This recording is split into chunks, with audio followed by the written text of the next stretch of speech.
सरकारी आकडेवारीनुसार हा 10 लाखाच्या आजूबाजूला आणि दरवर्षी हे बाबासाहेबांचे अनुयायी येत असताना हे एका समाजाचे,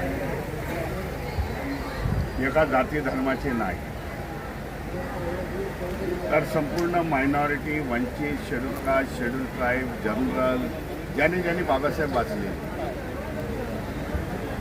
ज्यांना बाबासाहेबांचं या देशासाठी योगदान माहिती आहे, ते सगळेच लोक बाबासाहेबांना नतमस्तक होण्यासाठी आणि त्यामुळे वर्षानुवर्षे ही संख्या वाढत चालली. त्या सगळ्याची जबाबदारी भारतीय बौद्ध महासभा, मुंबई म्युनिसिपल कॉर्पोरेशन आणि पोलीस प्रशासनावरती आहे.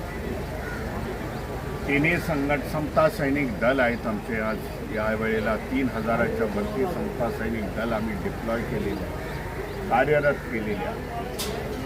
या चारही संघटना मिळून आम्ही यांना कमीत कमी त्रास व्हावा, अभिवादन करून पुन्हा सुखाने त्यांच्या गावी घरी वगैरे जावं, त्याच्यासाठी हा सगळा व्यवस्था आम्ही उभारण्यात आली.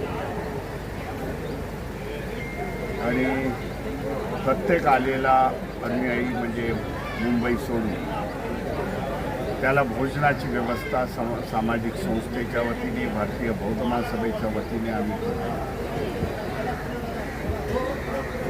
एक महत्त्वाचं वैशिष्ट्य ह्याच्यामध्ये आहे, म्हणजे गेल्या अनेक वर्षाचा हा अनुभव आहे.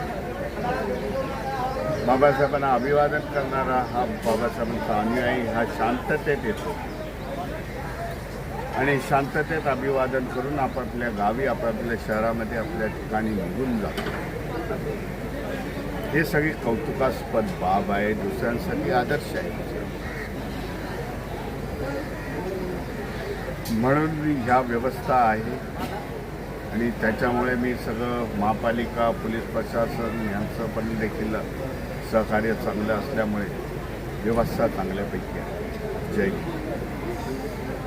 थँक्यू. त्यानंतर मी तुला एक सांगू कसं माहिती